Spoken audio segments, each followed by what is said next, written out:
that we're talking about this isn't new to Aurora. They've been one of the few to introduce the more unorthodox meta, the Harleys, which are now being banned against them.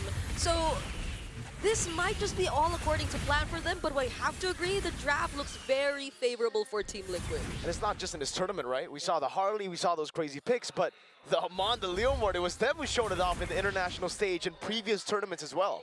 Yeah, I mean, Aurora's always been known for doing things like this, but they are also a team that's known for making it work time and time again.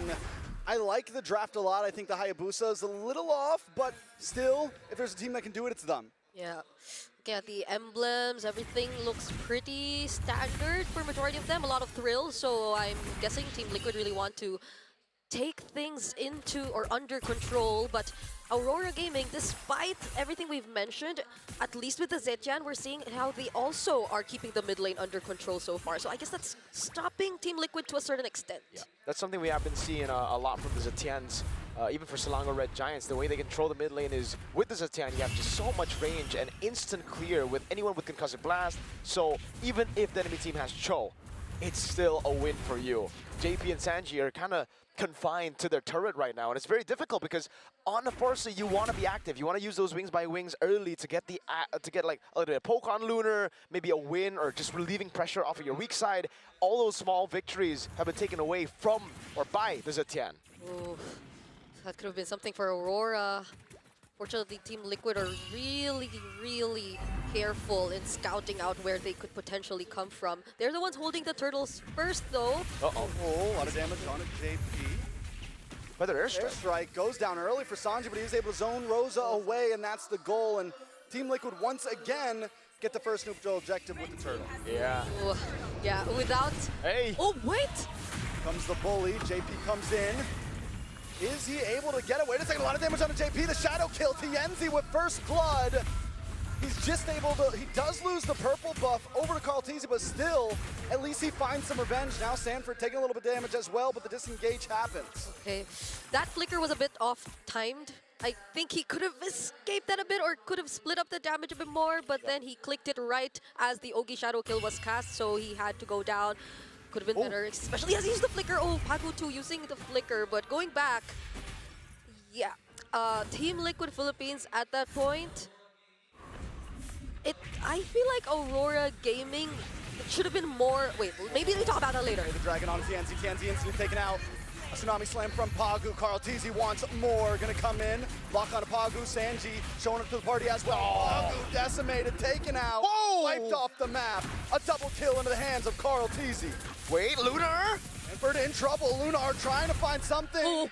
Hopefully he can pick it up. Yes, Lunar gets the solo kill. Up against 40. Who's the Apex Predator now? Lunar winging out up top, but also uncharacteristic on both sides. Yeah, Sanford getting solo kill. Tlph recalling on Pagu. I don't see that often. I can't help but recall what they mentioned in the interview. He just wished good luck to wait. Oheb? Got a kill on Oheb. Blazing Duet. He will be safe. The fighter emblems just okay. too much. Maybe I can continue what I was saying now. Yeah. But Never mind. Never mind. Okay. Okay. Okay. Yes. Yes. Now I. Never mind. Oh, never mind. Okay. Wait. You're good. Go. Go. Go quickly. So okay. So Tlph did mention good luck to whoever they're facing against next, because they're really feeling it right now. So maybe that's one of the indicators that they are, because he doesn't usually spam the recall. Especially after last game. Oh, Sanford! Oh! Flash on a Tienzi. Tienzi's not going to get out of this one. Tick Boom does show up. Get some nice damage on a JP. Looking for one more shot. Bagu unable to connect with a Tsunami Slam. Rosa as well. JP gets away safely. Finally, Tsunami Slam does come on to Sanford. Wow. Takes some more chip damage from Rosa. He tries to dash back. Gets back to the turtle. It's another neutral objective into the hands of Team Liquid. Beautifully done by Sanford there. Getting solo killed up top, he instantly just rotates over, plays for the team, knows that, all right, in this matchup, I'm kind of cooked. Might as well just go and enable the team, the part of the team that's winning, and then rotate back up top. Lunar, he's a Sora. He's great in team fights, but in terms of sieging turrets down, not that good. You can already see that the punishment from Sora just staying in lane wasn't all that. Yeah, and it's the small things. The way he always tries to help JP, that dauntless strike last minute, just Yep. JP could survive. And JP himself too, with that well-timed Shunpo, so he doesn't get caught in the title strike. So everything is just slowly falling into place for Team Liquid here. But you have to also note, Aurora Gaming, they're not letting things completely go their way. They're looking for the trades, and these are really good trades because they're getting turrets across the map.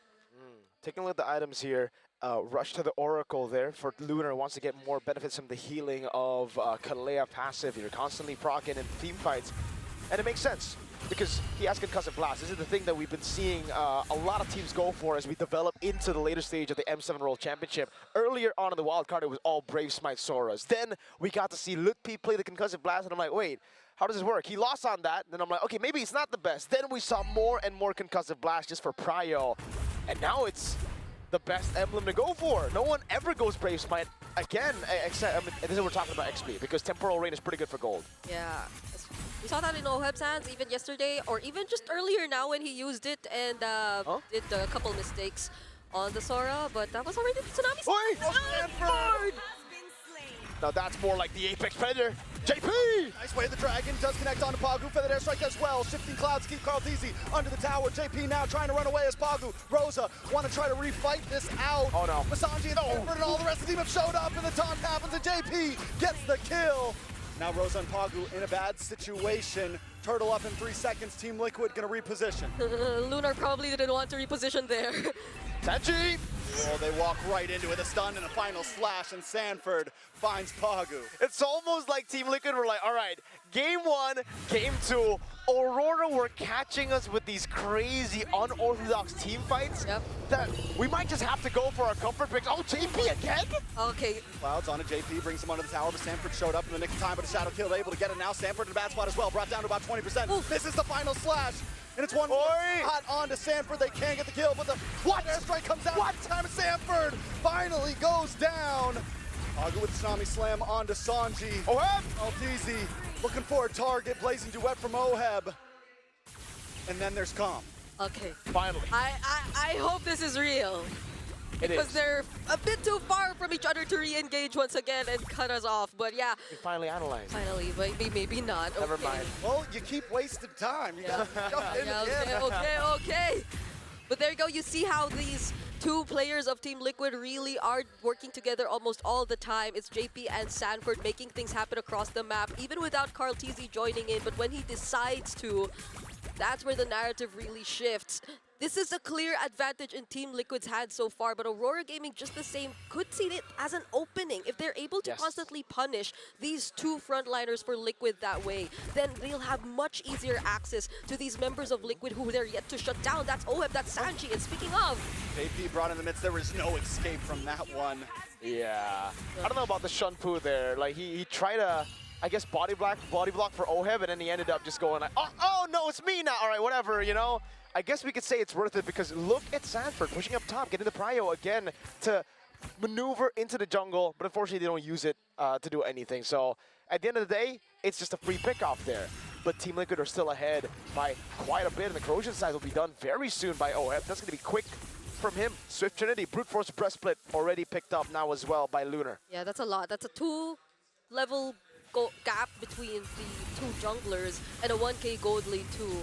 So far Tlph has been doing, or it's not actually Tlph, it's JP and the other members of Liquid doing a great job at choking out resources from TNZ. He's only gotten his second core item just now. Hold on, Pagu able to pull Sanford back as TNZ goes into the back line. Oh! Shadow Kill does not connect, and Sanford able to flicker away. Lunar still in the midst of things with the shifting clouds, able to bring JP back to the team. Aurora, do they want to keep on forcing this? Lunar backs off. All right. That's a retreat. Tianzi goes in with a Shadow Kill. Onto JP, looking for the final shot and gets the kill. The RNG just isn't in favor of JP. He's flickered out of the Shadow Kill. I think like this is the third time it's happened, and it just doesn't work in the way that you expect, right? Yeah. You want to flicker right as the Shadow Kill comes in so that it kind of buffers, but it's just unfortunate. The thing is though, even with the flicker, TNT already had the Quad Shadow and he went Shadow Kill Lunar. Clouds on a Tlph and Oheb in the face of a Feathered Airstrike. The damage is too much. That should have been an opening. There was no retreat for Team Liquid. Sigiboo! Wait a second, Pagu. Sanji takes out Pagu. Oheb has gotten the kill, but Sticky Boom finds Sanji. Tlph now in control of the Lord Pit. It's nothing but Rosa and TNZ left. I legit lost count of the number of vengeances that Sanford used in that previous fight. Oh my goodness, I thought the Fury of the Phoenix could have stood a chance, but yeah.